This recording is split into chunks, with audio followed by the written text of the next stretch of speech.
جو ملک میں ظلم اور فساد کا ارادہ نہیں رکھتے، اور انجام نیک تو پرہیزگاروں ہی کا ہے۔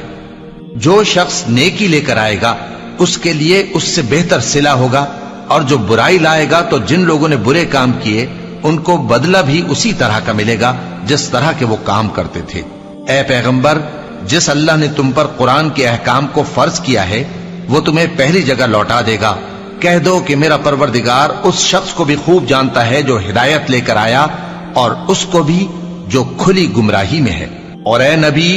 تمہیں امید نہ تھی کہ تم پر یہ کتاب نازل کی جائے گی مگر تمہارے پروردگار کی مہربانی سے نازل ہوئی، سو تم ہرگز کافروں کے مددگار نہ ہونا، اور وہ تمہیں اللہ کی آیتوں کی تبلیغ سے بعد اس کے کہ وہ تم پر نازل ہو چکی ہیں روک نہ دیں، اور اپنے پروردگار کو پکارتے رہو، اور مشرکوں میں سے ہرگز نہ ہو جانا، اور اللہ کے ساتھ کسی اور کو معبود سمجھ کر نہ پکارنا۔